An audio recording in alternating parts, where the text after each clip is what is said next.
रवि लामिछाने धरौटीमा कारागारबाट छुटेपछि एकपटक फेरि रवि लामिछाने र गगन थापा बीचको सम्बन्ध चर्चामा आउन लागेको छ। कुनै बेला निकै मित्र घनिष्ठ सम्बन्ध भएका यी दुवै व्यक्तित्व अहिले कट्टु दुश्मन जस्तै भएका छन्। कसरी उनीहरूको यस्तो तिक्ततापूर्ण सम्बन्ध हुन पुग्यो? दुईटै मिडिया कर्मबाट आएका दुईटै युवा नेताहरू, आश गरिएका युवा नेताहरू कसरी यस्तो सम्बन्धमा पुगे त? आउनुहोस् एकछिन चर्चा गरौँ। करिब 25 वर्ष अघि काठमाडौँको रेडियो स्टेजमा दुई युवा आवाज गुन्जिन्थ्यो। एउटा रवि लामिछाने जो पत्रकारिताबाट उदाएका थिए, अर्को गगन थापा जो विद्यार्थी राजनीतिबाट। इमेज एफएममा गुड मर्निङ काठमाडौँ कार्यक्रम चलाउँदा उनीहरूको निकटता थियो। दुवै मेधावी महत्त्वाकांक्षी। रवि टेलिभिजनको स्टार बने, गगन नेपाली काङ्ग्रेसको युवा नेता। उनीहरू बीचको मित्रवत सम्बन्ध थियो, घनिष्ठता थियो। 2079 सालको आम निर्वाचनमा यो मित्रता अझ नजिक देखिन्थ्यो। रविले राष्ट्रिय स्वतन्त्र पार्टी खोलेपछि गगनको क्षेत्र नम्बर 4 मा आफ्नो उम्मेदवार नै उठाएनन्।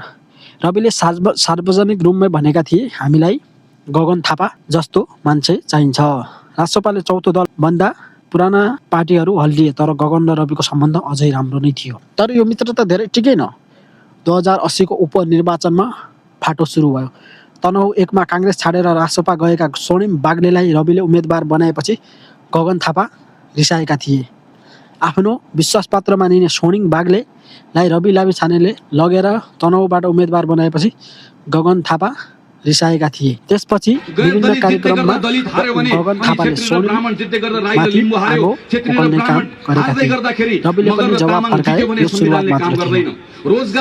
साँचो टकराव तब भयो जब सहकारी ठगी मुद्दामा रविको नाम जोडिएर आयो। सुदर्शन, सोनल, सुप्रिया जस्ता विभिन्न सहकारीमा बचतकर्ताको करोडौँ रकम हिँडामिला गरेको गोर्खा मिडिया नेटवर्कमा लगानी गरेको आरोप लगाए। जहाँ रवि प्रबन्ध निर्देशक थिए। जीवीराईसँग मिलेर ठगी गरेको भन्दै उजुरी पर्यो। नेपाली काङ्ग्रेसले संसदीय छानबिन समिति माग्यो। गगन थापा उभिए। भर्खर पक्का रूपमा संसदमा रविलाई लक्षित गर्दै बोले, प्रमाणहरू सरकारी अड्डामै छन्। जीवीराईसँग मिलेर ठगी गरेको यथेष्ट प्रमाण छ। रवि गृहमन्त्री थिए त्यति बेला। संसदमा उभिएर गर्जिए, मैले सहकारीबाट कुनै ऋण लिएको प्रमाणित गरी राजनीति छोडिदिन्छु। तर गगनजीले प्रमाणित गर्न सकेनन् भने उनले राजनीति छोड्नुपर्छ। गगनले जवाब फर्काए, छानबिन समिति बनाऊ, सबै प्रमाण पेश गर्छु। बहस व्यक्तिगत भयो। रविले गगनलाई पुरानै पार्क निर्माणको भ्रष्टाचार आरोप लगाए। गगनले रविलाई चट्के कुरा भने। रवि युवाहरूमा एकदमै लोकप्रिय मानिन्छन् र गगन थापा पनि युवाहरूमा एकदमै लोकप्रिय मानिन्छन्। गगन थापा अबको नेपाली काङ्ग्रेस पार्टीको सभापतिका उम्मेदवार हुन्। रविमाथि पक्राउ पूर्जी जारी भयो, हिरासत भयो, मुद्दा चलाइयो, सङ्गठित अपराध ठगेको आरोप। तर रविका समर्थकहरू सडकमा उत्रिए। जनदबावले उनलाई जेलमुक्त गराउने अभियान चल्यो। अन्ततः रवि लामिछाने धरौटीमा रिहा भए। मुद्दा चलिरह्यो। गगन र काङ्ग्रेसले न्यायको पक्षमा भने, तर रविका समर्थकले यो पुराना पार्टीहरूको प्रतिशोध भने। 2082 सम्म आइपुग्दा रवि लामिछाने र गगन थापा बीचको दुश्मनी चलि नै रहेको छ। गगन सुधारवादी नेताको रूपमा स्थापित भएका छन्, तर रवि लामिछाने विभिन्न आरोप खेपिरहेका नेता हुन्।